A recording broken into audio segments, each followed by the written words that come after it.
Good morning, everyone. So this is a little different. It's not a rainy nights interview. It's a rainy morning, but it's still raining, so we'll take it. Welcome to Rainy Mornings, I guess, a segment of my YouTube channel where I interview other motor vloggers and motorcycle personalities. If you haven't been here before, I am Rainy Rider. I have a BMW and a Harley, so figure that out. Tonight, oops,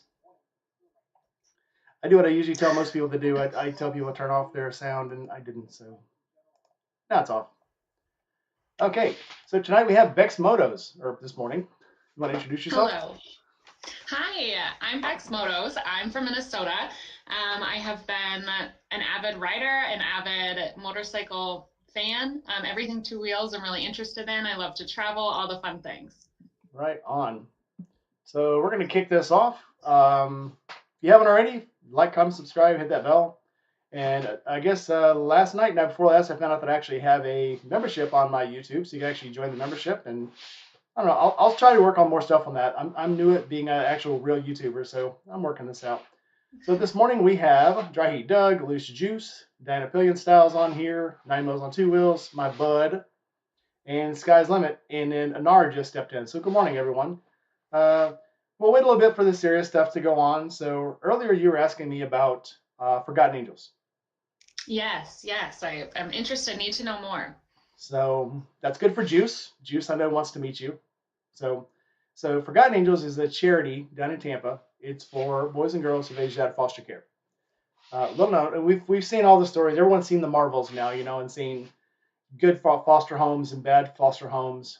And Shazam is actually Shazam, not Marvels.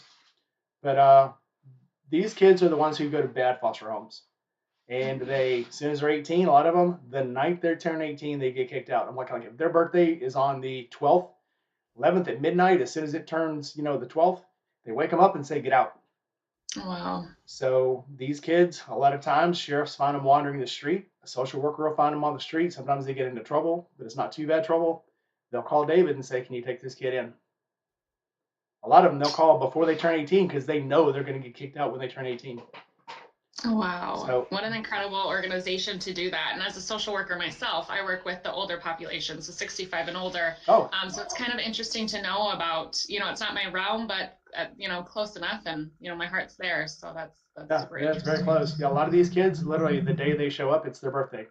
So they consider it, even if it's 4 or 5 days after their birthday, they consider the day they get there their birthday. And they have Wow. they have a little birthday party for them, and they put them up. But not only that, they teach them skills. So if you come to Sure. Forgotten Angels, you'll see all these little tiny homes built on the property, and that's what these kids do. They teach them how to build these little homes, wire them, put electricity in them. They teach them on the property how to run water lines. They teach them how to work on things. And the way motorcycles got into it was because in Tampa, I mean, it's literally sunny, 11 months and 2 weeks out of the year. So motorcycles is a main part of transportation, and it's also cheap. Right. It's good on gas. The insurance is very low, and the first thing these kids need to have to get a job, a vocation, get to a bank, anything is transportation. So motorcycles is a big part of what we do down there. So I Oh, hope that is I hope you so do make it down cool. there. Yeah, Let me turn yeah, the that's ceiling fan great. off for a second. Hold on. Yeah, well, that's incredible that this organization found a missed need and filled that gap. That's kudos to you guys. Well, the lady that started it is actually a foster child herself, and I think she's been. I don't want to misquote it. I think it was 12 or 20. I don't know how many homes she had been in.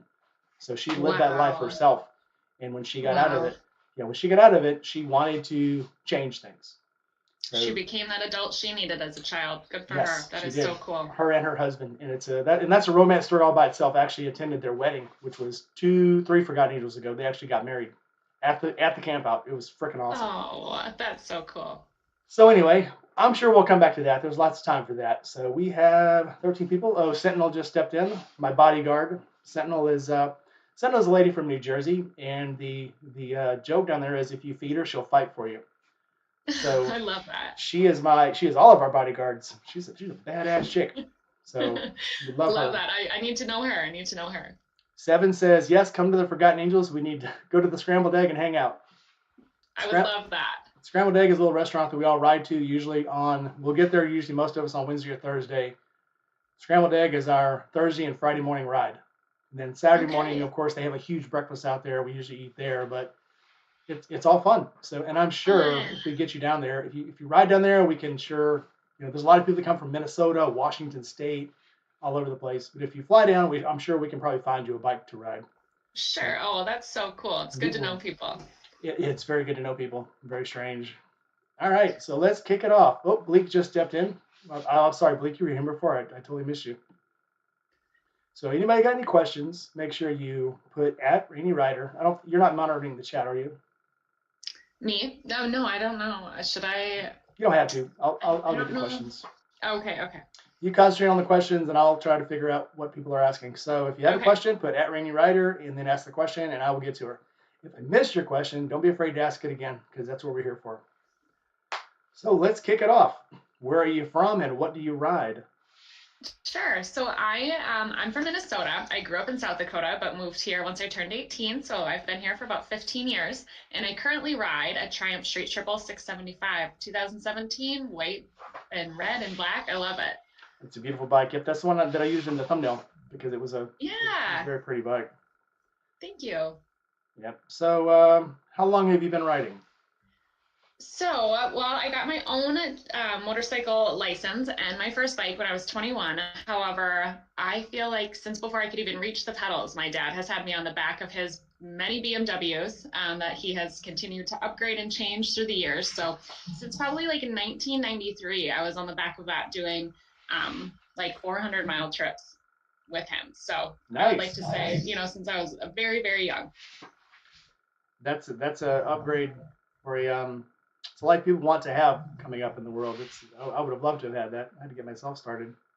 Yeah, it was really, yeah, I have to give them all the credit for doing that for me. I was so little, we were doing such long rides that at certain times, I was so little and I would fall asleep on these rides, which you're not, obviously cannot do, not safe. So at one point I remember my dad, we like had to get home and he used bungee cords to bungee cord me to his back. So, we did things differently in the 90s. Okay, I hear a feedback coming from somewhere. I don't know if it's me or you. Do you have your volume on your? You said you're not watching chat, or are you watching chat? I can hear myself in the. Okay, it's gone now. Never mind. Never mind. I fixed it. Okay. Good. Awkward interview. Okay, here we roll. Yeah, I was gonna ask you. Most people, they usually their first generation of riders. So I ask, so what was it like when you went, Mom, Dad, I'm getting a motorcycle? Yeah, I was encouraged. Yeah. You were there. Good on you. Mm-hmm.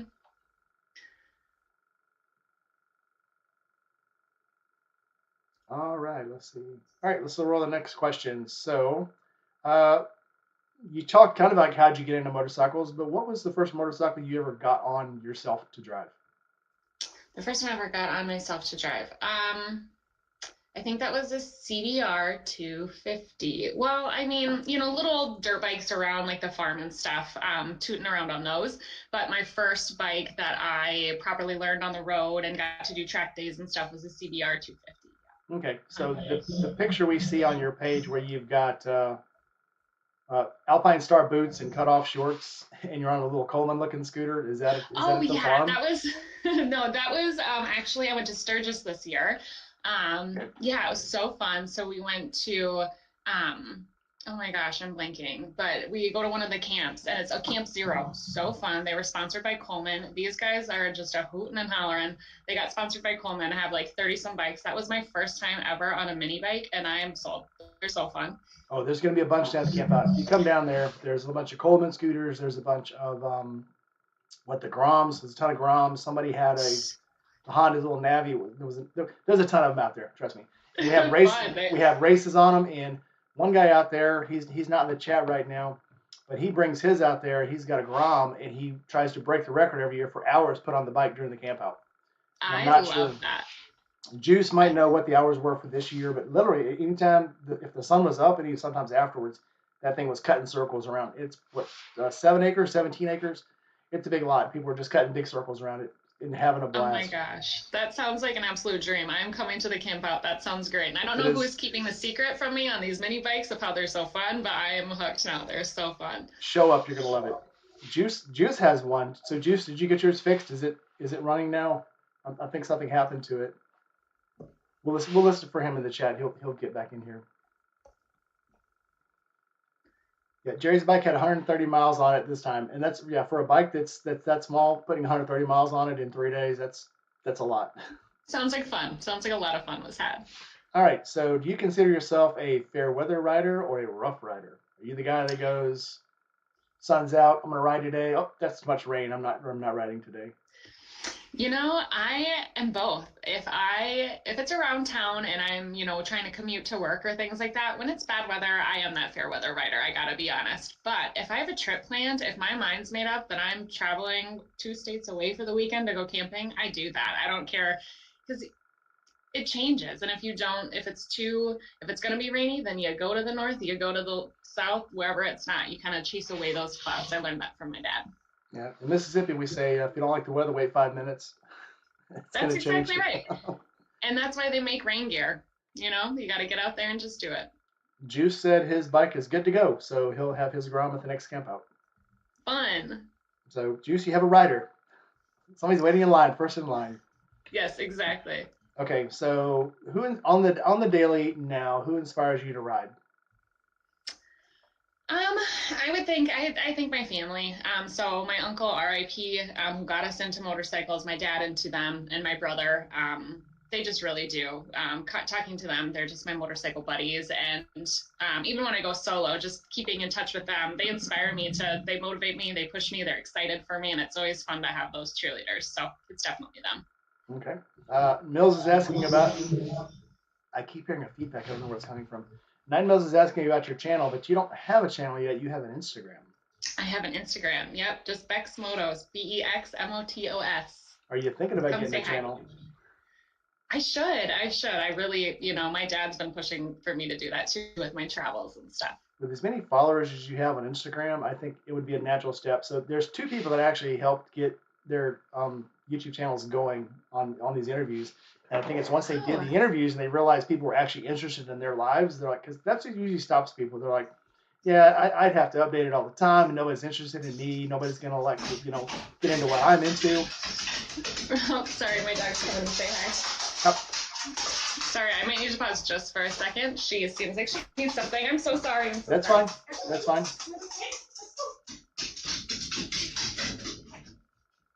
If you haven't been to her YouTube channel, it's Bex Motos. That easy. Bex Motos, just like she's got it on the screen here with no space. But so while she's gone taking the dog out, anybody got any questions?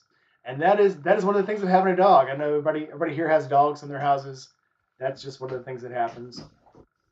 So she just wanted to be a guest star, I guess. Anyway, sorry about that intermission. That's fine. I was just telling everybody that everybody here has dogs, so we understand completely.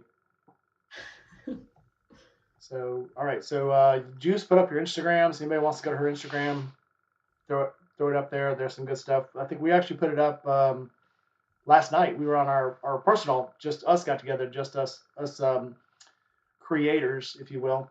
And we all have usually on a Friday night, every other Friday night, we get together and just shoot the shit. And we were talking about you coming on today, and I put your Instagram out. So a couple people already know where you are. So yeah. Come say hi. All right. So would you rather a solo ride or a group ride? I am really loving the solo rides. There's something about stopping when you want to, going when you want to, and just having that freedom. I'm loving the solo rides. Yeah, especially on a long ride. Short rides is cool to have your friends with you because you're going to go places, you're going to eat and have fun. But so I go to Tampa. I ride every time I go to Tampa from here, and it's on map. It's a 12 and a half hour trip. It actually takes about sometimes it's taking me 16 hours because I've been really tired, had to stop more often, and sometimes it's 13. But that was entirely up to me. If I want to stop, I stop. If I don't want to stop, I stop, get some gas, get a drink, back on the road. That's exactly right. I love that.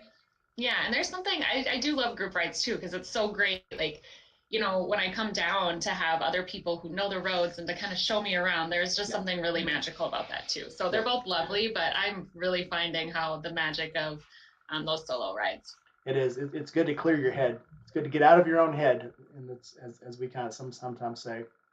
That's exactly right. Okay, so if you do group rides, do you like big groups or small groups? I like smaller groups. I do. I think it's just easier to get to know people. Yeah, it just is more intimate, and then those stops, and I don't know, just the bigger rides I do.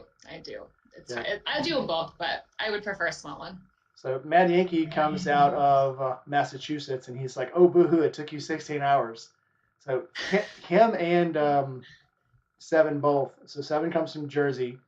She's taken it as much as she could. But she at least breaks hers up sometimes into 3-day trips, and then of course I've seen Mad Yankee drive straight from 3 hours the west side of Memphis all the way home in one shot. So he's a bear, and he's actually coming here a lot. He takes very long trips to come see us. So kudos Fun. to you. Yes, Yankee, you are the champion. You're even better than Nar because Nar wimped out at his top. That's super great. So I got a flex too. So this summer I did a solo motorcycle camping trip. Loaded up my bike, went over to Lake Michigan. I can't remember the miles. It was 500 and some. I did it in one day. Worked in the morning, worked a half day, loaded my bike up, filled up with gas. It was 500 and some miles by the time I got there. It was like 7 hours and 15 minutes ish bike time, saddle time. And the whole time only took me like 8 hours. So that's 45 minutes of total that whole trip, getting off, going to the bathroom, filling up my tank, eating some peanuts, getting on and going. My butt was definitely tingly by the end, but we made it before sundown and got my tent up and everything. So that raises a good question. When you're traveling and you're just trying to get somewhere, what is your favorite thing to eat and drink on the road to keep going? When it Sure. So when I'm trying to keep going, I really like to have like nuts in my tank bay because that's something that's like super easy that you can just throw in. Water, I like to have that. And then also gummy bears or something that's like really has a lot of calories and some sugar to keep you awake. Um, yeah, and then just hammer down. Yep. I always use, so when I stop for a stop, I usually get something really sweet but not too sweet, and then a tea like the gold leaf tea or Lipton tea. Sure. The sugar gives you instant energy, and then that gold leaf tea kind of lets you caffeinate slowly and keep you going. Yeah, that's a good point. Okay, thanks for that tidbit because I've been there where got done the 5 hour energies. I'm like, it's not hitting me, it's not hitting me. And then once I get home and I'm trying to go to bed, then I'm like, oh, there it is. Yep. Dry Heat Doug wants to know who has been your biggest influence in the motorcycling community. In the community.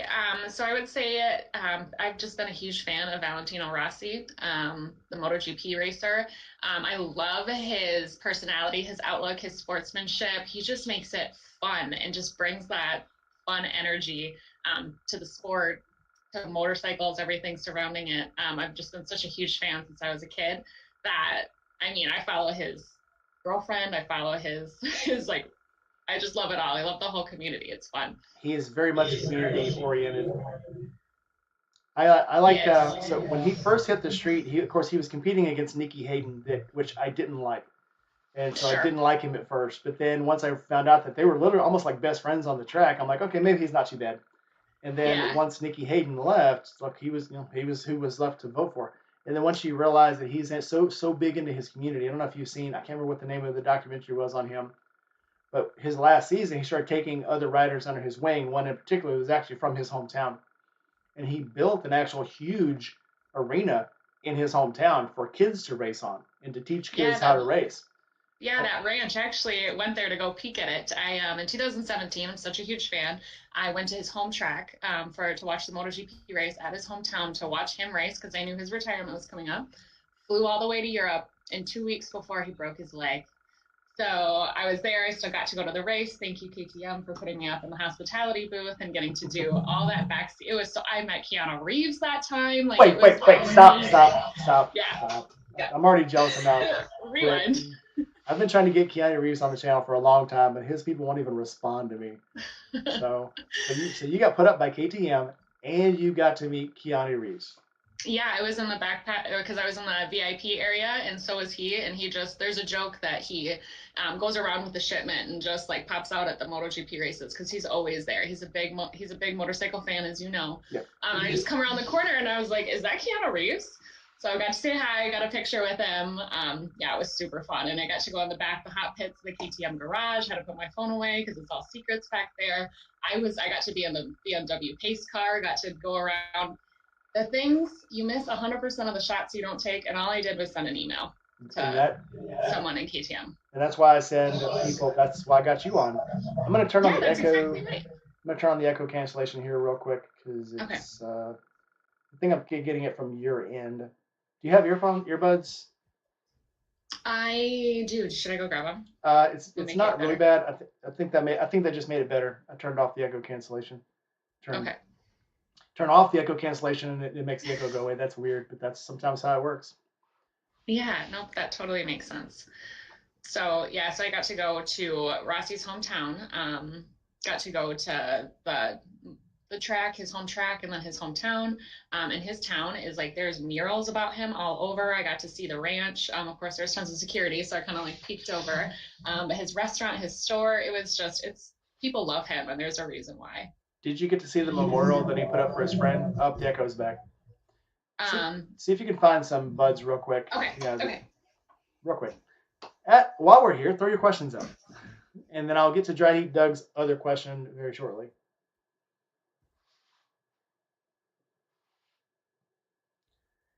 Chasing Ghosts. I forgot to call you out in here. Thanks for coming in. I was trying to translate your Russian, and I was trying to do it's Saturday morning. I can't put my hat on to it. Krasny, I know is how, but we'll get. I'll look it up later. Oatmeal cream pies, yes. Oatmeal cream pies are very good for sustained energy. I gotta tell you guys, I'm very jealous that she's got to meet Keanu Reeves and I haven't. We'll get to that. I'm gonna get there one day. I promise. Maybe. I'm gonna at least keep trying.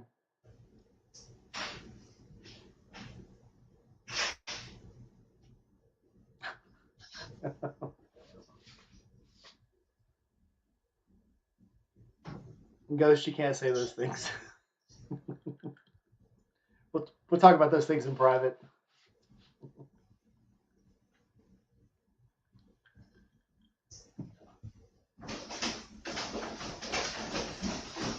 I found some. I think we'll be good.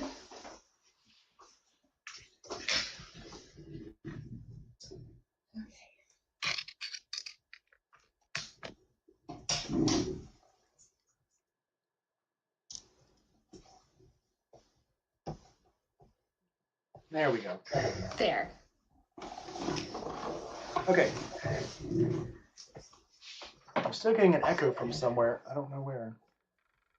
All right, let's just keep going. All right, so who is the person that you would most want to ride with, past or present? Still around or not? Oh. The person I would want to ride with the most. I would have to go. There's like several. I've got a list of my MotoGP riders that I just so I would have to pick Rossi first, Valentino Rossi. Okay. But you got to meet him. That's still so unfair. Two of my favorite people on motorcycles, and you got to meet them. It's just not fair. I did. I peaked already. Okay, I'll accept it. All right. Doug had a question. So you're up from the Great White North in Minnesota. Minnesota. Do you ever winter away? As much as I can. As you know, I like to travel. I still have a full-time job, but I spend all my weekends and vacation and holiday weekends getting away. So, yeah, as often as I can, I'm gone. I was just in Arizona the other weekend. Yeah, I don't have anything on the books yet, but I'm open to suggestions. Okay.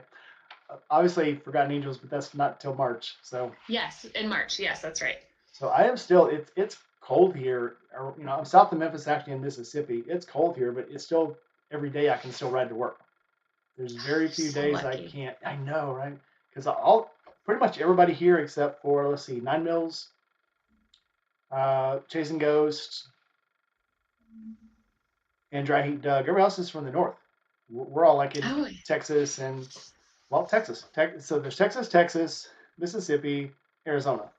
But everybody else is from the north, so. Sure. And so they know it's been a weird winter. It's a little warm, but not warm enough to get out on. I mean, like today's, I think, freezing, so I can't get out. But the lakes aren't frozen. So up here, we will get our our dirt bikes put on like studded tires and then ride on the lakes when they're frozen. That's super fun. Ice riding is so fun. I had another question here. Okay, what is one of your biggest travel regrets? I'm sorry, Saturday, my mouth's not moving yet. No, What's it's one of okay. your biggest travel regrets, and what would you have done to make the situation better? That is from Seventh Sentinel. That is a good question. One of my travel regrets. Um, I think when I went to France, I thought Paris was going to be so great, and I spent my time in there. And I should have just rented a motorcycle and gone out into the countryside because it's so pretty out there. It was a missed opportunity for me for sure. Yep. So Instead of, I've been go to ahead. France 3 times, and when we went to Nice, which I hated. We went Oh, to you did. Naples, which I hated, and we went to Villefranche, which was actually a little country industrial community, and it was awesome. Oh, that's so cool. And That's I so cool. and I think it's when you go to where all the tourists go, you just end up hating it. You got to go I where the know. locals go. You got to go, and it was a beach. It was still a riverfront with boats and beaches, and it was beautiful. And but if you go with the locals go and not where the tourists go, you have a better time.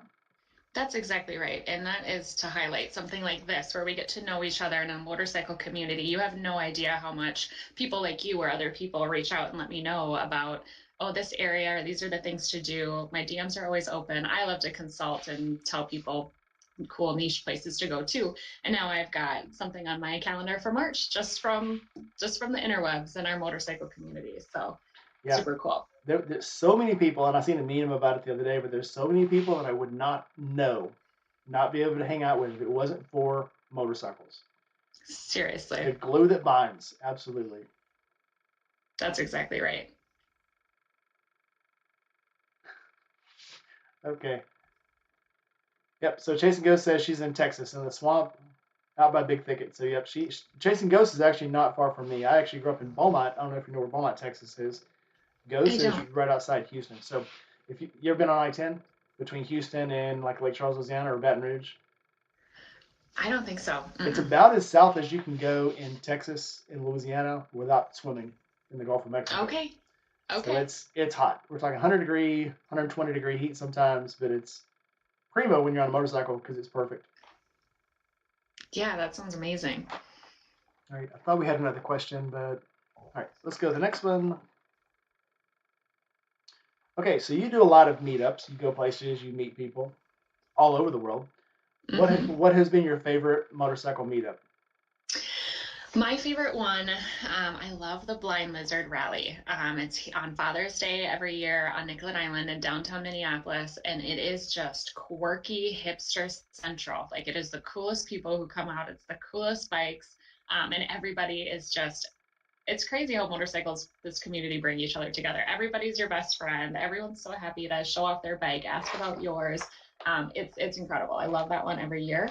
And I don't know if this counts as a motorcycle meetup, but when I was in Vietnam in 2019, I was there over Christmas. And I did not know that everybody dresses up like Santa and is on their scooters. It is like a huge citywide parade. I think it was in Ho Chi Minh City. It is, I'll have to find some pictures and put them up because it was the craziest thing I've ever seen. I just, I loved it. My favorite motorcycle episode of any show of all times was when Top Gear went to Vietnam and rode scooters through Vietnam. Have you ever seen that So one? fun. I have. I love Top I Gun. Or, love that oh my God, episode. Top Gun, Top Gear. I love Top Gear. It's such a good one. And also riding scooters myself in Vietnam. That was one of the coolest things I've ever done. Rules do not apply. They do not. Yep. Right up on the sidewalk, go the other way. It's so fun. Um, I thought there was another question. Ah. Oh, they're playing Fuck Mary Kill. Never mind. Um, okay. Do you work on your own bike? I do not. Shout out to my brother. He's the OG who gets me through. He lives in the same town I do, and just yesterday he just came over to plug in my bikes and yeah, just Convenient. keep them going. Yeah, I know. I'm very, very privileged. I'm very privileged. My brother is amazing. I don't know what I'd do without him. Jason Ghost says if you come to Texas, don't worry about the alligators. The hogs will eat you. But you do have to watch out for gators in the road. True story. So down in there's this place called Bridge City. It's where you go basically just the bridge, not right before you get into Louisiana. And every year there was this 14, 15-foot gator that would get up on the bridge in the spring and would cross it and like cross both lanes. And they had to get a tow truck out there and tie onto it and pull it off the road. Oh my God, that's so crazy. Well, they thought it was the same gator, and then one year they got over there, and there were like 4 or 5 of them, and they're all big gators. And they're like, well, we can't approach this one like we can the other ones because they're all looking at different directions. So that was the first year they actually had to go out and call them because they couldn't get to them safely. Oh my gosh, that's scary. I don't know what I would do. I guess you shoot them, drag them off the road. Many, many times I've had to stop, especially when I lived in Louisiana, going down these little blacktop roads with no line on them, and you get to a gator laying across the road because it's, the first warm day of spring and they're laying out getting some sun. And I was like, well, I guess I'm not going to Hackberry today. You turn around and go back the other way. That's so crazy. The difference between the North and the South. We're here, we say, watch out for deer on your way home. And down there, watch out for gators. Watch out for gators. We have deer down there too, but they're small. So up at Oh, here, sure. yeah, up where I am here outside of Memphis, they have deer, but we call them the Frankenstein deer because they're like a hybrid of mule deer and whitetail. And they look like these just nasty giant. They look like giant dogs. And they don't even look like those cute little white-tailed baby deer. These things look like they would murder you in your sleep. They have a razor blade in their flip flop. They will cut you. Not They're to be messed nasty. with. They Yeah, got some street cred. absolutely. Got one missing eye and a scar on the other side of their face. And They've I've seen some stuff. I've seen people hit those deer and the deer get up and walk away and the car's totaled. Oh my gosh, they'll survive in the zombie apocalypse, I guess. So not okay. So not counting what was that? Okay. So not counting the meetups that happen every year, what one-time meetup have you gone to? So, single meetups are things that like somebody just throws them together. So it could be a benefit ride, it could be hey, let's all get together and do a toy ride, or let's do this. What single meetup have you Sure. been to that was the most fun? Oh, that's tough. It's like I've got a good community here in Minnesota too that will do meetups. And I've got a crew that is up by the cities that do a lot of like stunt shows and stuff. So they're a lot of fun to ride with because I mean, they might get in trouble, but they're popping wheelies, they're being crazy, they're super fun. But it's also like when you don't know someone, I would not want to ride next to someone doing that. But these are like paid professionals, so I feel safe next to them, and it's just I get to feel like a hooligan with them. So that's super, super fun.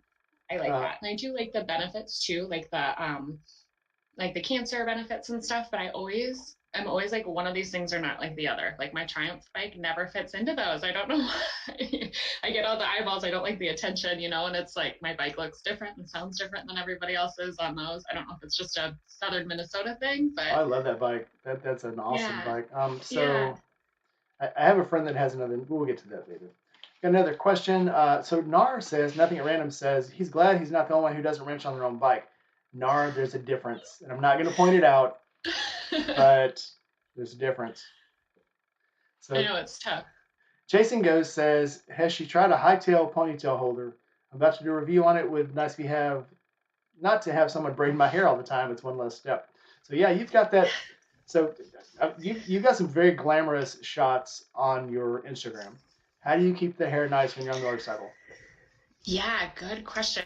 A braid, a braid, a braid. I braid it and then I tuck it into even maybe my bra too. I'll tuck it into all of them. And then I'll also get a headband too and bring it back because you guys know those little hairs that get out and they're so annoying. Oh, I So just know. having, Yeah. yeah. So I tuck it back all the time under all the layers, under all my gear. And then it's cute too. It's a way to be like glamorous too. You have a stop, you just take out because it'll form into some waves. And then when I stop out and get lunch, whip out your hair, and it's like, who's that girl? You got the big waves, and it's a way to combat helmet hair too. I don't worry about helmet hair anymore. Yeah. So the thing of Uh, the past for you, huh? I used to have great hair, and then once I joined the military, I started going overseas. It was 140 degrees where I was stationed, and I'm like, this hair has to go, and I've never brought it back. It's So got to go. I've got hair. Well, there you go. I've gotten so used to not having it, and it's so trouble free. I'm like, yeah, Yeah. you take care of it once Yeah. every 2 or 3 days, and that's all you have to take care of. Exactly. You got it figured out. The sick bastard just stepped in. He's the winner of the Dyna from the last camp out. Oh, by the way, at these campouts, they don't give away, they raffle off motorcycles. And you can buy raffles all through the year. and they'll raffle off a bike, an under $7,000 bike about every 2 or 3 weeks. And then Wow. at every camp out, they'll raffle off something huge. So they've raffled off big Road Kings. They've raffled off. This time there's going to be a $250,000 house that's going to be raffled off sometime in the next few days. Wow. But usually they raffle off some really big prizes at the camp out, and then through the year, 80s Gullwing, a 90s Harley, a 90s Yamaha something. But they're always really nice bikes, and they've had a couple of times they broke down and they've taken them back and just given them money instead. But this is a great camp out. They raise a lot of money. That is really cool. It'd be awesome. I'm gonna have to write all these down. Okay, going through the comments here.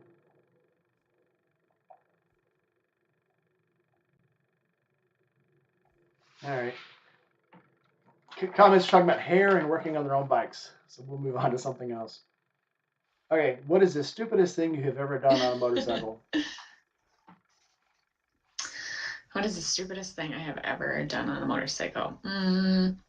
I've tipped my bike over, like at a stationary. I haven't done it in about 6 years, so knock on wood. It's probably just going to be my time again. But when you get it so loaded up, this is when it happens, is when my bike is like overpouring with all the bags strapped down. And I'm also feeling like Maggie from The Simpsons because it's like cold enough. I've got all the things and I'm trying to like flip my leg over. I have knocked it over. And of course, it's when everyone's looking at the parking lot. And oh, man, that's the stupidest thing. And I've done it to every bike besides my Triumph. So oh yeah, you're gonna knock a bike over. We were talking about this the other day. Just if you haven't dropped one yet, you're gonna. Seriously. And if you dropped one in the past, sometimes you learn from knocking a bike over. Maybe you won't do it again, but you're eventually going to. It's like almost like you build up this level, and the more you haven't knocked it over, the more likely it is you're gonna knock it over. I know, and then just get it over with, like scratch it up a little bit. Yeah. And then I think the most embarrassing time was one time it's in Minnesota when it gets nice. Everyone's on the patio. It's so fun. I'm pulling up on my motorcycle. I feel super cool.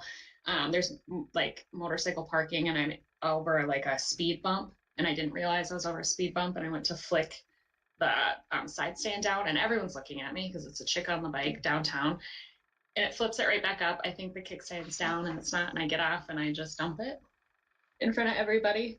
And so as I'm like gonna go like now like pick it up, then two people like jump over the fence and come help me as if I can do it myself. But I was so embarrassed, like I can't even, I just gotta leave. Yeah, things are gonna happen in if you got a brand new bike, something's gonna happen to it immediately. If you've never had a flat tire, like so I have not hit a nail on a bike in years, and I'm talking like 15, 20 years, and I get the Harley, take it home, take it to work the next day, catch a nail. Yeah, that's just what happens. I had less than 50 miles on the bike, caught a nail. But it's still got a plug in that tire. That plug still has a tire in it 7,000 miles later. So well, good for you. I'm a big believer in plugs. I'll plug them, and if they die later, I'll change them. But if not, that's right. And that's just right. And rolling with the punches, things happen, and just not getting upset about it. And it's just part of the journey. It's part of the story of that day. Part of the story. Yep. You've got a good story for later. Exactly. That's the way to drop a bike when you get cred. Yep, that's good. Okay, so you've been all over the world. You've rode where there's deer. You've rode where there's no rules. What was your scariest moment on a bike? My scariest moment on the bike is right by my house. 2 different times I've been run off the road by someone who did not see me. One, a big truck was in the left lane. I was in the right, and they were going to miss their exit and ran me right off the road into a ditch. I did not dump it. And then another time, a semi ran me off the road on the highway. Also did not dump it. Scariest thing that has ever happened in my life. But I got right back on my bike the next day, and that's just what we do. And look, keep your eyes open for motorcycles. Look twice, always. Yep. I actually got run off. I actually had gone up to see NAR and a girl that owns a motorcycle shop up in Ohio. And literally an hour outside of Columbus, 18-wheeler ran me off the road into one of the. I had just got into Kentucky in the mountains, so the runoffs, the little bumps on the side of the road, are like 2 inches thick. So if you run off the road, you immediately know it. And he ran me off the road. I hit those bumps, and I ripped a hole in my front tire.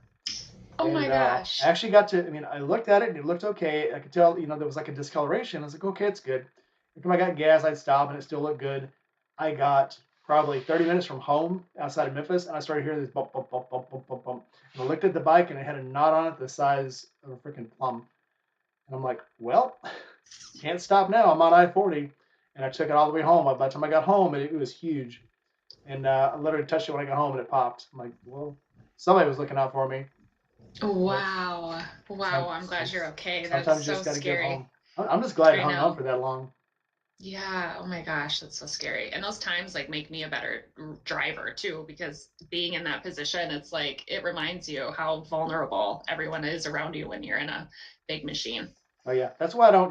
When somebody does now something dumb and I'm on the motorcycle, I'll just wave to them. You don't want to knock their mirror off or scream at them or shake Right. because you're on something that weighs 450 to 800 pounds. They're in something that weighs 4,000 pounds. You don't want to do dumb shit because I know. It it's is so crazy. It's so crazy. all right. So, what has been your favorite part of riding motorcycles? My favorite part, I think, of meeting new people on the community. It's like, how does everyone who rides motorcycles just be so cool? Like, it's just this niche community. It's so cool. I love being in the moment that it just forces you to be. You can't be distracted with all the other things. You're not on your phone. People aren't talking to you. It's just you and your helmet and just really not quite meditating, but it almost brings you to that point where you can just concentrate on improving your skills if you want to as you're riding, enjoying the scenery, and just being able to be one with yourself and the machine. It is just cool. Yeah, I know I've seen people be jerks, but it's kind of funny when anytime somebody tells me, "Oh, you don't have a real bike. Oh, where's your bike?" and I go, "Where's yours?" "Well, it's at home. We don't have a bike. I don't see it. You must not have a bike." "No, no, I have a bike. I ride." I'm like, "But you didn't ride today. But you didn't ride You didn't today. ride That's today." exactly right. That's exactly right. So yeah, I've got, and I confound people because I have a BMW and I have a Harley. So and I've Yeah. had I've had everything. I've had Hondas, I've had Yamahas, I've had Suzuki's, Kawasaki's. One thing I haven't had is the Chingshen, and I haven't had a Triumph. And I'm going to work on a Royal Enfield. I'm going to get a Royal Enfield because my friend up in Ohio has a Royal Enfield dealership. She has Royal Enfield and Triumph. So Okay. something I'm working on. The joke is I'm going to go up there. I'm gonna ride all the way back to Memphis on a Scramble 411. Fun. We'll Gosh, see. that sounds so good. Those trips are good. And to add to this question of the favorite part of writing is just going and checking out new places. Like my dad and I did Pikes Peak and just being, I'm like, when else would I have, to just make a whole trip just to go there and, wind your bike and be up there. And you learn so much every time. So I think just the travel places it brings you to Yeah, and building it's those moments with family and friends. oh yeah. There's definitely places I would have never have gone. Some of these campouts, I would never even known these places were there if it wasn't for motorcycles. Because It's somebody else so with a fun. motorcycle said, "Hey, we're going to camp out. Let's find a good place to go." You know, Exactly. And that's so cool. And so send all your recommendations my way of these campouts because I am getting more. I mean, it's just flipped off in the last couple of years where I just have that independence. If I don't care, we'll go. We'll make it work. It's so fun. there is a. I'm not sure how far you are. So there's actually we're going to have a few meetups up around Michigan. Uh, Fun. so yeah, they've been last year we did them all down in Tennessee and around this area. And next year we're going to do them up around Michigan because that's where Loose Juice is, and Dave. Okay. So there's one we're going to do in the spring. There's one we're going to do. The spring we're going to go to a whiskey distillery up there, do some tasting and camp out. And then closer to Juice's birthday, which is also my birthday, last part of August, first part of September, we're going to do a camp out up around Hell. I think that's where it's going to be. Okay. Hell, Michigan. Fun. That sounds so. Michigan is so beautiful. It is incredibly gorgeous over there and fun riding. So that would be good. I Keep was me in the loop. I was going to stay in a place last October. It was called Bloody Bones Campground in Kentucky. And when I got there, I left home. It was 85 degrees. When I got there, it was 60, and the weather forecast said it was going to rain and get down to 45. And so I'm like, I might not camp out tonight. So I got a hotel room. Right? It always catches you when you're not ready. I should probably start carrying a bigger sleeping bag. But I'm Yeah. thinking, yeah, it's going to be 70 degrees at night. I'm not going to carry, a 32-degree sleeping bag, but guess I should have. That's true. Yep. Should have. Broke Should down have. rule, always be prepared. That's exactly great advice. Nar has a question. Worst memory related to a motorcycle journey? Worst memory. related to a motorcycle journey. One time a bee crawled in my helmet and stung me on my face on going down a highway. That wasn't very great. Other than that, I have been, knock on wood, my trips have been nothing short but fabulous and not. I guess coming back from Sturgis this last time, there was a point where I was having to stop every like 20 minutes. I was so tired. It was so hot. I was so beat. But still, when I look back on it, it's kind of fond memories. Stopping at the gas station, getting all the candy, like sleeping in a ditch. Like when else is that ever going to happen? So maybe Yeah. it's just the attitude of the memories are good, but at the time it was not great. So, yeah, some of my worst memories at the time, I look back on and go, that was fun. Yeah, It I just happens know. I sometimes. know. Okay, Luce says I got the dates backwards. Hell Camp Out will be a different weekend in Michigan. The one in September, I think, is the one we're going to go to, the whiskey distillery. He says I got them backwards. And Okay. Sprinkles says, Sprinkles, I think Sprinkles is in Texas too, aren't you? He says he's got Sprinkles Acres. Anyone can come and camp out. So, Fun, fun. Okay, you guys are gonna have to either like get the the comment list, or you'll have to DM me on Bex Motos and tell me the spots. yeah, Juiced. Once we get all this hashed out, I'm sure I'm forgetting the actual dates, but I know it's going to be the last weekend of August, first couple of days of September is the camp out we're going to have for the birthday camp out. But yep, we'll get them all on Fun. here. Well, you're following me now, so he'll put them on mine, and we'll blow them around. And I'll make sure I forward them Exactly. to you. Okay, perfect, perfect. Somebody already asked what your biggest regret from a ride was. What's your biggest regret for a ride you didn't take? Oh, all of them. Every single one. I swear. I have serious FOMO of wanting to be all the places all the time. There's so many every time I see and it's like getting more and more into the community. I feel like I know all these people, and then I'll see a camp out. I'm like, how did I not know? Why? Who didn't invite me? That looks so great. So I think all of them. Yeah, all of them. Every single one. It's like work will always be there. Take the time. If I have any advice, just say yes and just do it and go. Yeah, I always find out, like the Harley dealer and the Honda dealer, and there's another dealer up in Memphis. I always find out they had a really big shindig the day after, or the night that it's over. Like 8 o'clock at night, I'll find out that it ended at 5 o'clock that night, and I'm like, why didn't I know about this? The one day Yeah, I like why don't are go people check, planning?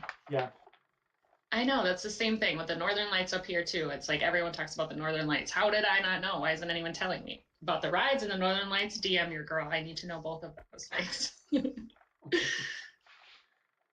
all right. What has been the most frustrating part of riding for you?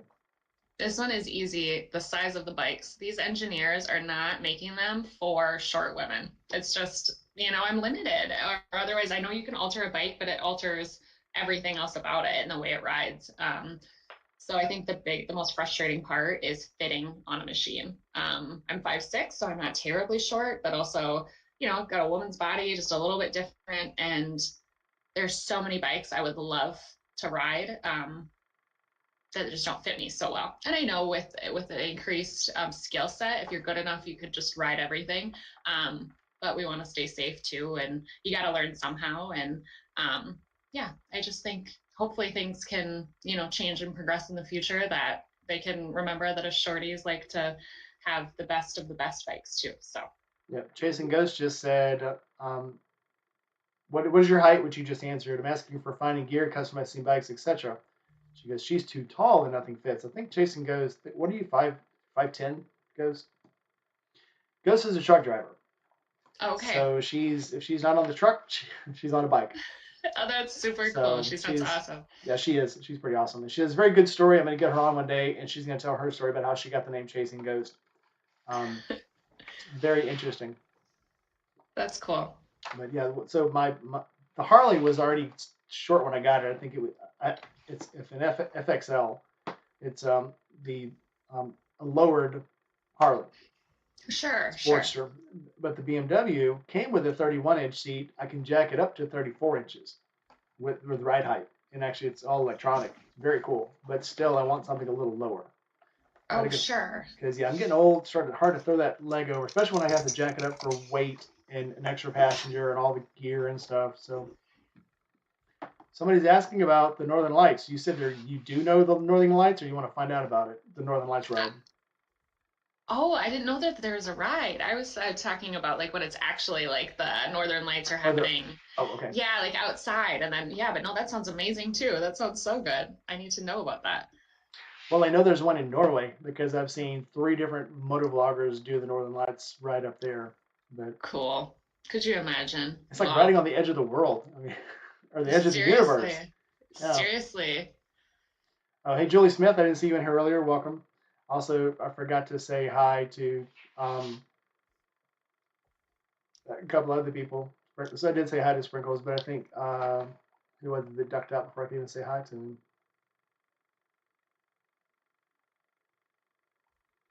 I am, yeah, Scott. Scott already ducked out before I could even say hi to him. But sorry, Scott. If you watch this on the replay, welcome in and bye at the same time. Dry Heat Doug says, if you were ever caught in the rain, would you want a pina colada in your hand?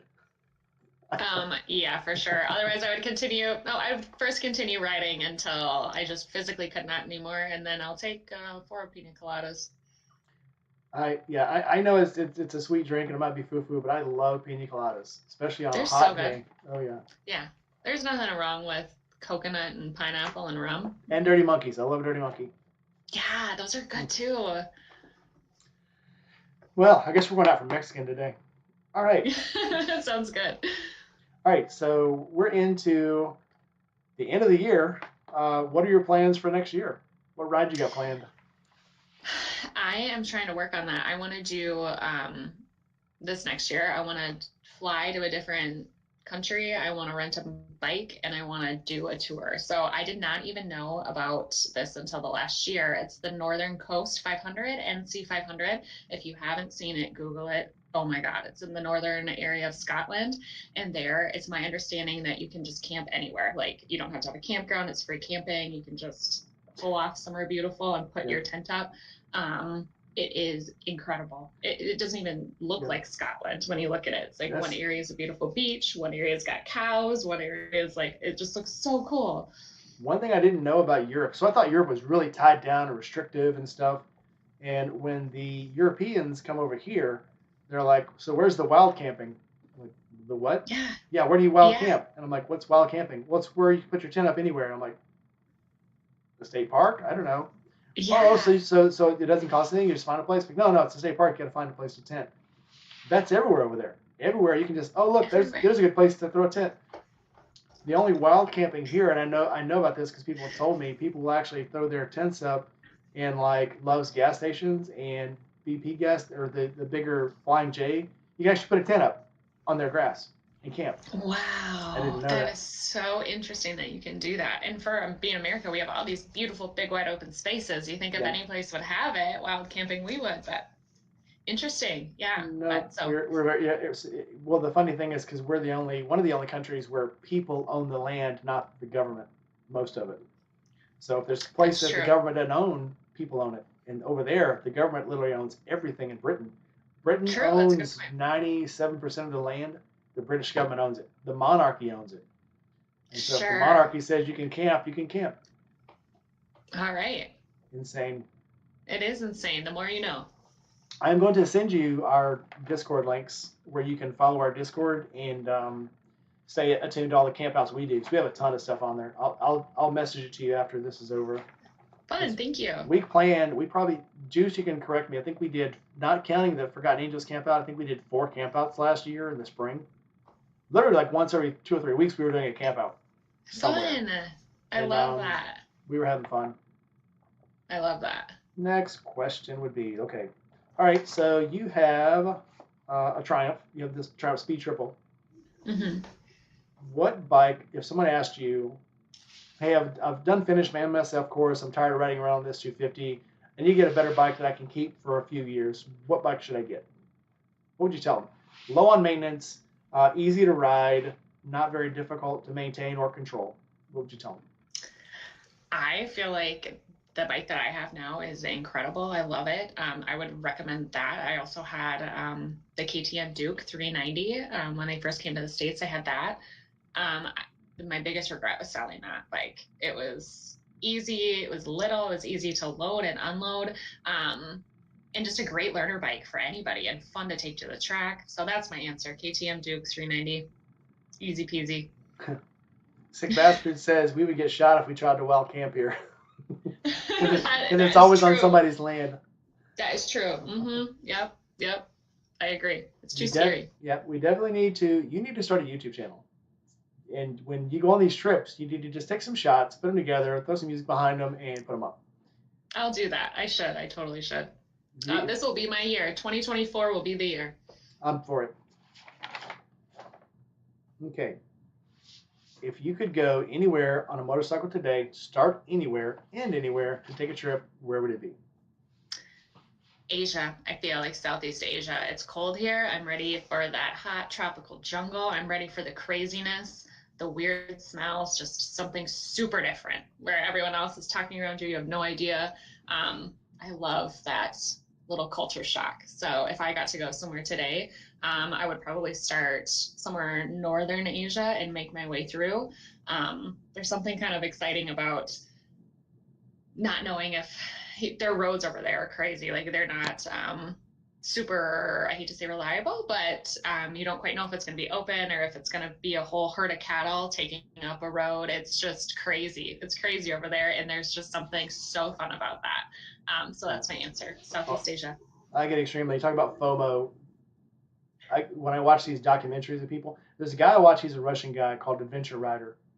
And he does a lot of adventure riding and going through mountains in Asia and Russia and China. And I love watching that guy. But what is your favorite motorcycle documentary? What is mine?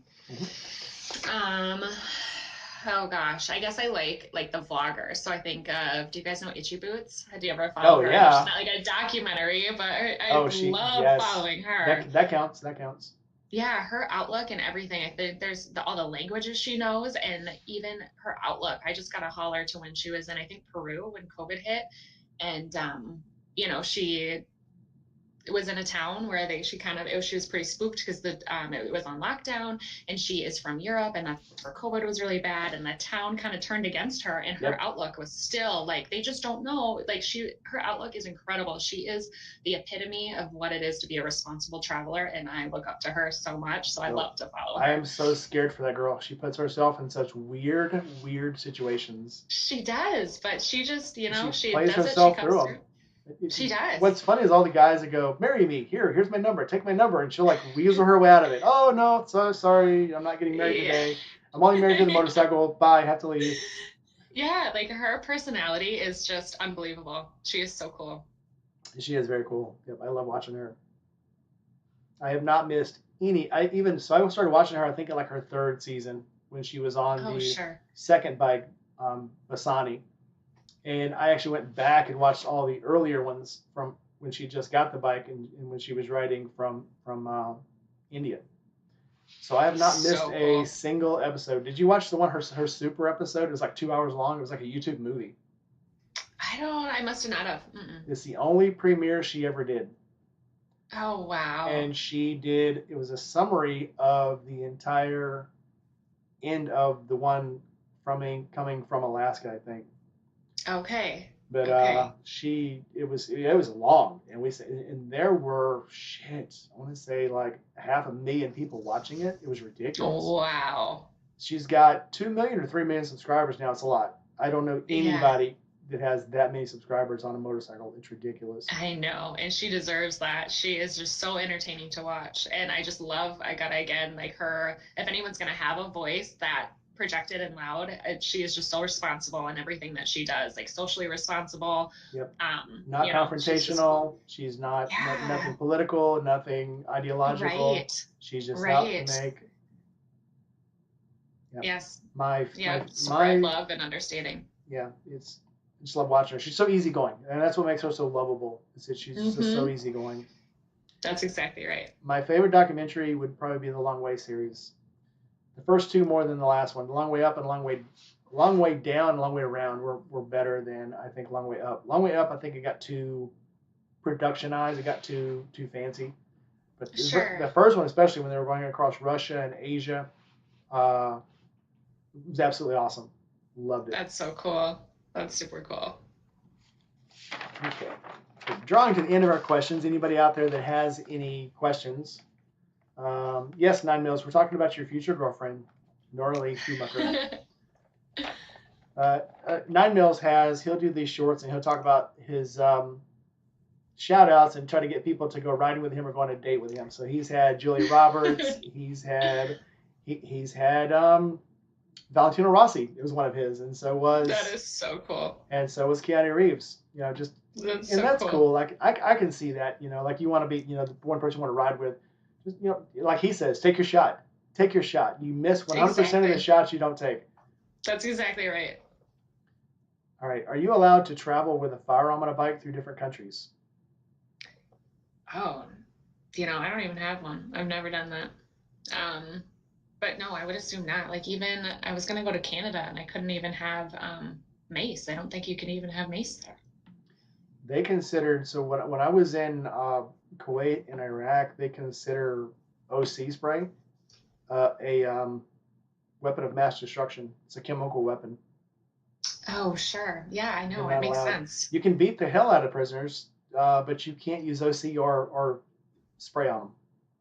Oh, that's so crazy. Crazy. And I mean, I do feel pretty safe most of the time, but yeah, camping solo this summer I'm just at one point I'm like, yep, I'm a little vulnerable. I'm going to make changes for this season. So I will also take your recommendations for safety. If anyone's got them, send them my way.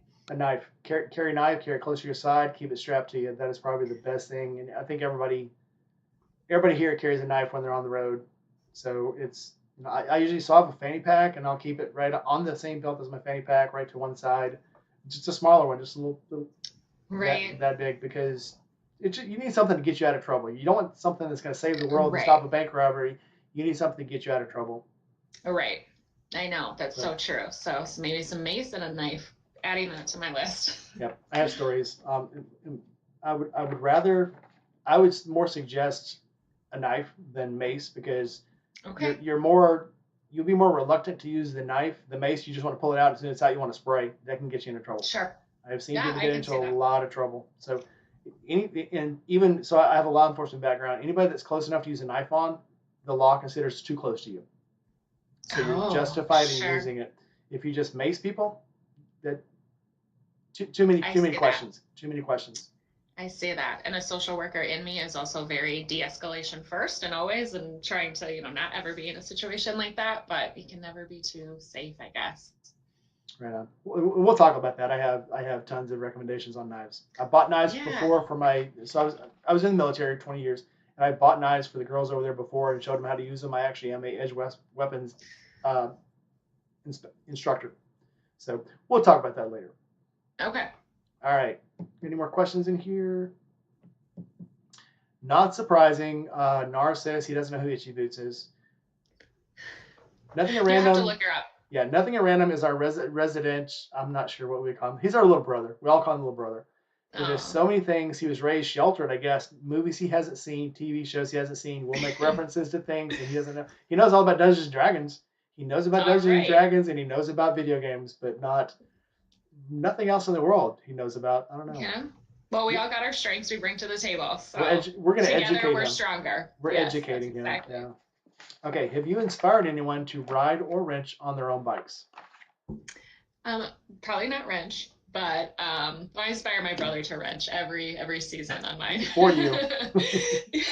For me. And you beg him to go wrench for you. Come on, I know, he's so great. He just showed up yesterday. He's on top of it. My family is so good. But for riding to ride, yes, and it lights my soul. Like I will screenshot and save. I have a folder that I will save when people send me messages about how I inspired them to get their motorcycle license, or how to even just travel and go somewhere. That they see somebody doing it. When you see it, you can achieve it. And the solo rides too, guys and girls alike. I never thought. I was just always waiting for somebody else. Why? Go do it yourself. The weekend's going to pass anyway. You might as well do something with it. And just kind of, it's okay. It's cool to sit by yourself at a restaurant. And it's just incredible. When I get those messages, it just lights my soul up. So I have, and it's, friends and strangers. So awesome. Yep. I definitely need to start traveling more abroad. I will, and I will. Yeah. I've seen so many people though. I mean, I've been to a lot of countries, but I have not been able to ride in a lot of countries. Yeah, So I know it's just so fun. funny story. So we went to Italy. We actually went when we were in Naples, and they would let us ride scooters. They let us rent scooters until about 3 or 4 people would have scooter accidents, and then they put them off limits. So I usually would have duty the first day in. I couldn't leave the ship. By the second day, they already put scooters off limits because already people had already have accidents on them. That's so So crazy. I don't, and it's, I don't know, people, I think that there's something to that where people will go on vacation and think, oh yeah, let's rent scooters. And they've never been on a two-wheeled, machine before. And it's not really that easy. So sometimes even when I go with my friends who've never ridden, I'm like, you'll get on the back. I would prefer you not get your own. and Like, well, I don't want to deal with it. yeah, and the Yeah. the scooters over there are different than the scooters over here. The scooters over here are very tame and mild, and they're regulated back. The ones there are powerful. They're meant to carry 4 or 5 Yes, people. So that's exactly right. I see these videos all the time on YouTube. These big women will get on these bikes and get on them and hit the throttle, and the next thing you know, it's up in the air because they're made to travel.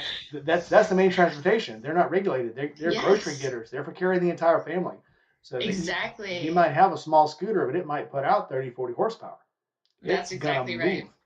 And those like steep hills and the Yeah, cobblestone, and it's not like America here, other places where it's like there you got to be a little bit more careful of a missing cobblestone, or yep. it's just a little bit more not spoon fed over there. I, You got to I, keep your eyes open. I was gonna say some of my more scarier events on a motorcycle were looking at a puddle and going, "That puddle's not that deep," and then it ended up being 3 or 4 inches deep.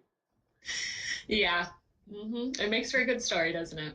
A lot of people on here are saying they would love to see you start a YouTube channel and they would follow you. So Oh yeah, well thank you for the encouragement, you guys. I think we're gonna make it happen. we can make this happen. We can. Just make sure you give me lots of shout outs. I think your channel will I probably will. your channel will take off. So don't forget the small people when you get Yeah, you can be my first guest. You'll be my first guest. excellent. If you could tell a new rider one thing you had to learn the hard way, what would it be? Bring two pairs of gloves always. It doesn't matter if it's like a short ride or not. Have that extra pair in your tank bag. I just always keep an extra pair. Because for me, I feel like nothing's more painful. You don't think it's going to rain, and it will when you think it's not going to. And nothing is worse than being in soaked gloves. Um, so just have a new pair to flip out, even if it is just a short ride. And if your new one gets wet, maybe the next one will dry out by the next one. I've been there, and that's the most painful for me. So second pair of gloves always. That's good advice.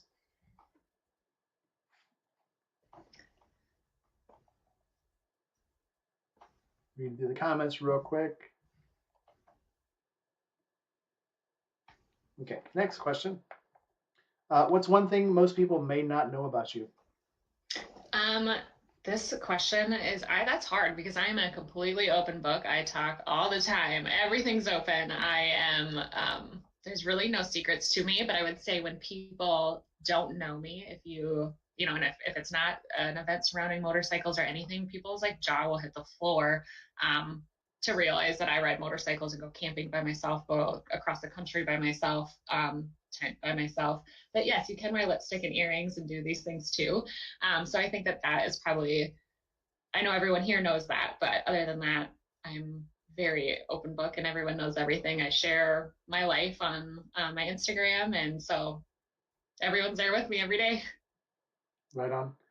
Sprinkles was late getting into the chat. He was in, he had to leave. So repeat for us, what's the best bike you think? And you already said it, but just repeat it for him real quick. Oh, the bike that's like reliable. Yep. And that I really liked, the KTM 390 Duke. That was, yep, loved it. And I got to actually, before they brought them to the States, there was like the KTM dealer meeting in Hawaii, and we got to ride them out there. And I was lucky enough to know someone who was part of the KTM dealership, and got to ride around the volcanoes, the KTM 390 Duke, and I fell in love. I'm like, yep, I'm buying one immediately. And then made the poor choice when I bought my Triumph to sell it to help fund that. I regret it fully, and I will get another one in my life soon. I have a lot of those stories. I've got when I sold, I had a 04 Honda Sabre, the 1100, and I regretted it right after I bought it or I sold it. I was like, I should have kept that bike. And the same thing, Seriously. my BMW 1100 RT, right after I sold it, I'm like, I should have kept that bike. Seriously. But if it wouldn't have been for getting rid of some of those bikes, I wouldn't have the cool bikes I have now. So I guess you gotta trade it off a little You bit. gotta look back and forth, but dang it, I wish I would have. And it was so dramatic. It was raining. The person came to pick up the KTM, and it was raining, and we did the transaction, and then they went to load it up, and I'm like peering through the blinds, like looking at them as it's like a rainy day and they're tying it up. I'm like, am I crying right now? It's rain. It's rain. Yeah. It's not. Yeah, it's rain. I'm not crying. It's You're raining crying. outside. Yeah. Yeah. Who's chopping onions in here? When I put my 1100 up, the BMW, there were times I would put it up, somebody would come look at it, and I remember one guy telling me, well, they say these bikes are really powerful, you know, it might be too powerful, and I'm like, if you think the bike is too powerful for you, you don't need the bike. Right. And I kind of ended it right there, and then I went back in, I took it off Marketplace. I'm like, I'm not selling this bike. No. And I finally did end up selling it, but it was like I don't know how many times I put that thing up and then I'd take it down. I put it up and then I'd take it down. And I finally did sell it. But it was like, yeah, so hard. Yeah, that's really good advice that if you're asking the question, if it's too powerful, then it's too much for you. Yeah. There's a lot to be said to that. And if you're scared, then don't do it, because like certain things like scary like that's when bad things happen. When you get too nervous, you don't feel comfortable. That's when when things go south. I always tell people the bike is only as powerful as you let it be. Right. If you think the bike is scary, it's not the bike, it's you. Right. With one exception. The only bike that ever actually made me go, I'm never getting on it again, was a Kawasaki 750 LTD. And the bike tried to murder me. And I'm like, I'm done. I got off the bike and I told my friend, I'm done. Scary. And, he had been wanting to buy it anyway, and I said, there it is. I'm done. Scary. Yeah. Well, you'll learn, and you're here to share the story. You know. You learn your limits, and once you hit your limits, you're done. That's exactly right. Okay, let's look real quick, and see if we have any more questions. So we're now good. Okay, what bike would you want to ride just once, knowing you could never afford it or ride it again once you got off? That is an easy question, but I have a stipulation to it as well. I would also need the skill set to ride it, which I do not have.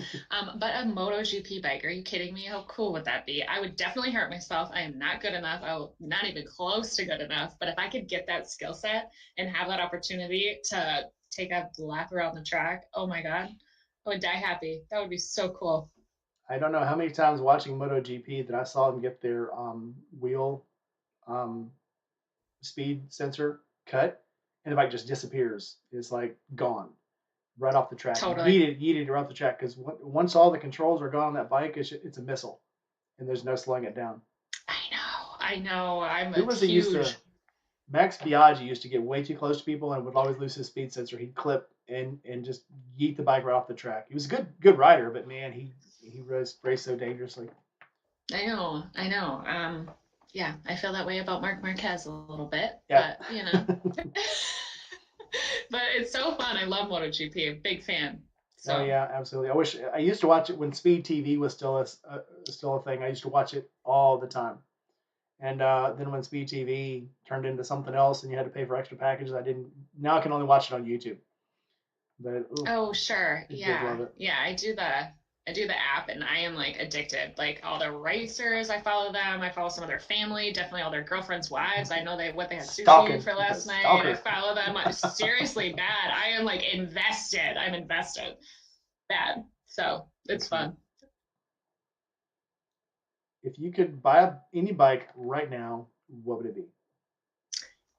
I am trying to figure that out. I need an adventure bike badly, because the type of riding I like to do, that is what's on my list next, and I am trying to figure that out. I'm looking through everything, reading reviews. I need to get out and test some, and also send me your recommendations. And that's how I got my Triumph, is I put it out kind of what I was looking for. I wanted to upgrade, and everybody gave me, I thought I wanted a Ducati Monster. I thought I did. And I went and test rode it, and I never was even looking at a Triumph Street Triple, but so many people who I looked up to and respected their opinion had said it. So that's what got me on it. And once I did, I was like, yeah, no way am I even the Ducati Monster is a fart in the wind now once I got on the Triumph Street Triple, the way it was so great. So adventure bikes, send them my way. looking at the Ducati, the BMW, KTM adventures. I don't know.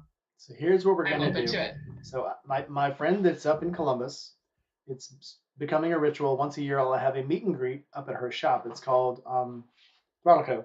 Oh, I thought I had her shirt on. I got some else's, but it's in Columbus, and she will let you ride anything. Oh, fun. Okay, I need to So connect with her. get on my Discord. We're gonna plan this out. Last year, I think we Yes. had, it's their first year. There was just like 3 or 4 people there. It's kind of a funny thing I was doing. Last year was a little more serious because I'm also a sponsor for Indy Ridge Boot Company. So I brought some gloves and I brought some bandanas and I got some hats and stuff from the company and gave them out as prizes there. So next year should be even bigger. We'll have a better thing. It'll be awesome. So we'll definitely get you there. It's usually first part of October. It's still the weather's pretty nice, and we'll go out and do test rides. Fun. So That sounds very fun. amazing. Yep, she loves that. She loves to test ride. Her thing is she loves going on test rides because she likes getting on motorcycles, and Yeah. she also likes riding motorcycles too and riding the cool ones. Last year, I think Nar can help me out. The new we rode Moto Guzzi's last year. She had 3 Moto Guzzi's out there. Fun. She had the 850, the 700, and the 1,000 liter one I can't remember the name of it. Nar, you got to help me out. But anyway, we rode 3 of the new Moto Guzzi's, and they were freaking awesome. And the one I fell in love with, the 850, and I really wanted to make that mine. So we'll see. That is so cool. And that's how else would you know, if you don't get to ride them? Yeah, And you those get are to the ride them. coolest kinds of rides. And also, I will add of when you do the meetups and rides, my favorite is when you're all close enough where you can like every stop you kind of switch bikes. Yep. Like that is so fun. That's amazing. Yep. Nothing better. It was a fantastic ride. The V100. The V100 was he loved that one. I like the 850. So Oh, fun. what was it All called? these The things to, V85. V85 was the one I was on. So oh, fun. All these fun things to look forward to. let's have fun. Yeah, I'm ready. exactly. I'm a professional at having fun, so. Me too. I'm a professional amateur. Yeah, exactly. Same. All right. So what is your toxic trait?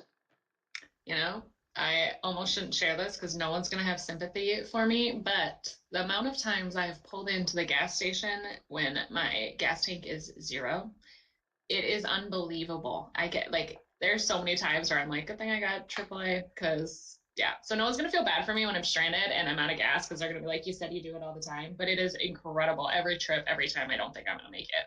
Oh, I So ran I out need your, once in the middle of Missouri I literally was 30 miles from the closest gas station, and luckily I had a guy and a wrecker stopped, and I was military. I was actually on my way back from drill, and the guy said, "Yeah, I'll go get some gas for you." Didn't charge me anything. what a trooper. That is so cool. And then also, can someone tell me why? Because it's not. When it says 1 mile to go, we know that's not true because I then get 10 miles or however long. It's on zero for a long time until they say like what you're going on fumes or something like Yeah, that. Um, so yeah, I don't. It's kind of my gas tank's fault for being the boy who cried wolf because it is not 1 mile. It is not 0 miles. But I don't learn. yeah. Well, from a manufacturer's point of view, your reserve has to be big enough to get you 50 miles. So 15 or 50, 50, 50. 50. Oh, dang. Okay, so when I'm on zero, I'm not really on zero. When you're on zero, depending on the bike is. So mine, and I know this is a fact. We got lost. We were on our way to Tampa, and there was a big wreck on the road or something coming out of Montgomery, and it veered us off down these corn roads and stuff, and it said 21 miles, 21 miles to go, 21 miles to go. Big yellow light came on; it would flash every once in a while. And I rode for another 50 miles, and when I finally got gas, it said 12 miles. So, and I know it wasn't, but Right. That's they want to crazy. warn you enough.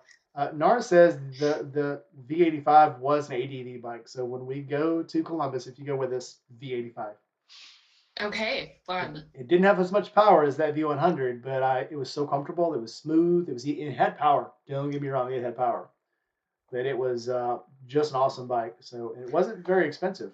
So very expensive as far as motorcycles go, and Italian technology. Right. Oh, that's cool. So my last question for you. So crowd, if you got some guys got some questions, start asking them now. My last question is, what is the one thing that you will never take a road trip without? A smile. For real. It's like, because you can buy anything along the way. If you forget it, it's okay. You take your good attitude and your outlook, and everything else fades away. I don't even think if you forgot your smile, it wouldn't be long, and there it would be for real. Right on. Good enough for me. All right. Yeah, well, So good. did you think of any questions for me? I didn't. I will let How you. long have you been doing your podcast for? A little over a year. I started after last year's October camp out, so a little over a year, and it's been fun. My first few podcasts had maybe 20 views at the most, Okay. and then I've gotten them now. I think the one I did Friday night has gotten 200 so far, which for me is fantastic. You That's know, so with cool. some of these people, that's not much. Yeah, So, no, that's really awesome. What inspired you to start your podcast? so I'd go into these campouts, and as I'd make videos at the campout, and I would talk to people, and my thing when I walked up to them was my first question in all the interviews: Where are you from, and what do you ride? And my second question would be, what does the camp out mean to you? But there were some people who had, you know, a 15-second monologue. Where are you from? What do you ride? My name's Bob. I'm from Texas. My name's Bob. I'm from Texas. So why are you here, Bob? I'm here to have fun. But there were some people, NAR, who once you started questioning them, so why are you here at Forgotten Angels? And they're like, oh well, blah blah blah, and this inspired me, and this inspired me, and it turned it into its own video. And I think Nara gave him his own little. Nara went for like 15 minutes. I'm like, this is perfect. This is its own video.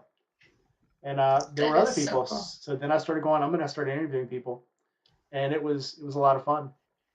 Yeah, that is so great. That is. How did you get started with like your equipment? Was there some like entry level stuff you had to get to kind of like level up the interviewing game or anything like that?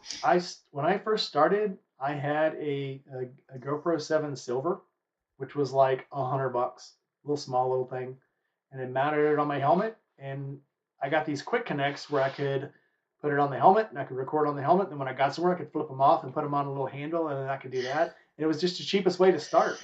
And I started editing on GoPro's free software, and it was pretty nice. I mean, nothing everything I didn't start with anything bad. I just kept noticing better things. So then I finally got to where I got to Adobe Premiere Pro, and I'm like, and they had everything I wanted, and anything you wanted, you could step up. So I just slowly started stepping up to, a better webcam, a ring light, better audio equipment. I paid for the extra subscription for Premiere Pro, so I could keep upgrading and stuff, and have all the little niches and little flashy things that pop up on the screen. And it was just a slow roll forward, And then I had a friend who the boot company guy did T-shirts for us, and did just I don't know, everything was very cool. Just slowly, I didn't I didn't go out and spend $1,000. I went out and spent $100 and slowly grew from there. So Yeah. Oh, that's so cool. That's so interesting. What event are you looking forward to the most this year of 2024? Forgotten Angels every year. Forgotten Forgotten Angels. Angels. Oh yeah, oh yeah. Give me 1 minute. I'll be right back. Guys, you got Okay. any questions? Throw them in the chat real quick. You got about 30 seconds. I'll be right back.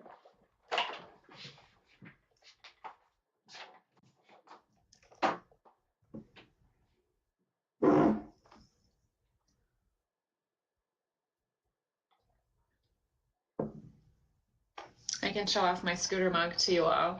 I got this in Holland, Netherlands. It's one of my favorite prized possessions. And I thought it would be perfect for today. It's so prized that I don't even put it in my cupboard here for my guests to use. I keep it in my room. I wash it and put it away in my room because this is a Becky and Becky only. That's how much I love it. I'm usually not that selfish, but with this, I am.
Bad He's thing about back. an interview sometimes is you just got to pee sometimes. So, all right. So what question we got? Yep. The setup, my initial setup would be a good video. I've seen a lot of people's, and every time I see one, it's different.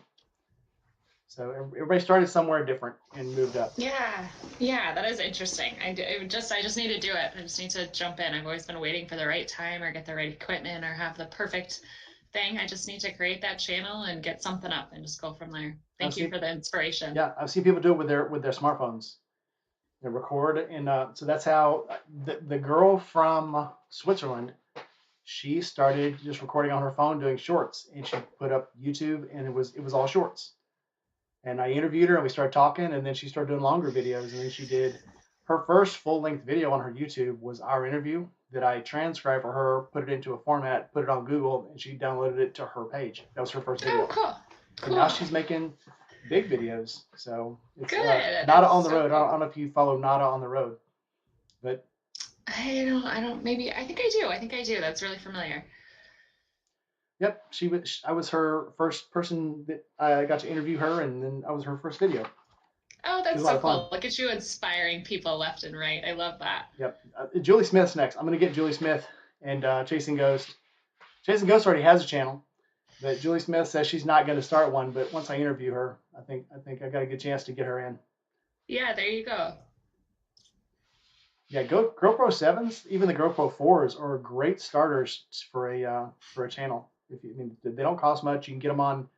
I bought a GoPro for my wife to start, and I think I got it off of Amazon. It was a rebuilt one for like $50.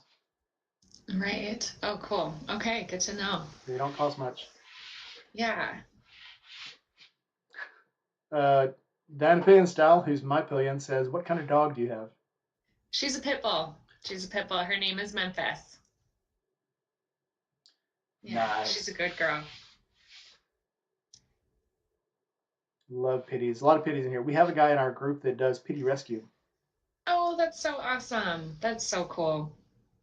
Another good, look at you guys with all the good organizations and the good, I love that. I think once you start doing good, it becomes a virus. You can't stop because then you start thinking, what else can I do good? What can I get involved in? What can I, our group this year, we all had T-shirts and we raised $1,500 for Forgotten Angels at the camp out selling T-shirts. Just in the 2 or 3 days we sold T-shirts.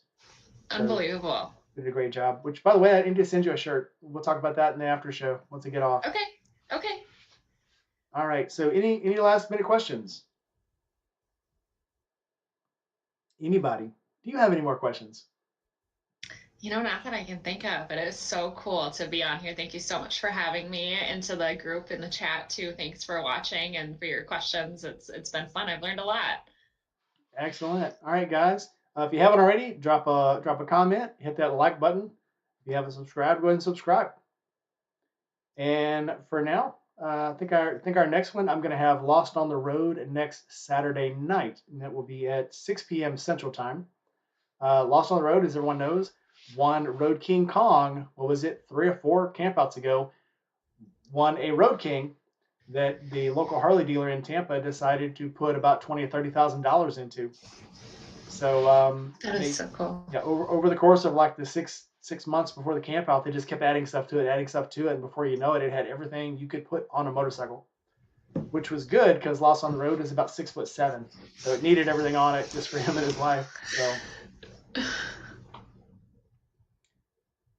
all right, guys. So anybody else out there want to be interviewed? G-Mob already got you, but we need a follow up. Julie Smith, Chasing Ghost, Sick Bastard. And you guys want to get into a interview? Sprinkles, that counts. I got to go visit Sprinkles. We're like old friends now that just never got to meet. So, all right, guys, like, comment, subscribe, hit that bell, and I will see you on the next episode.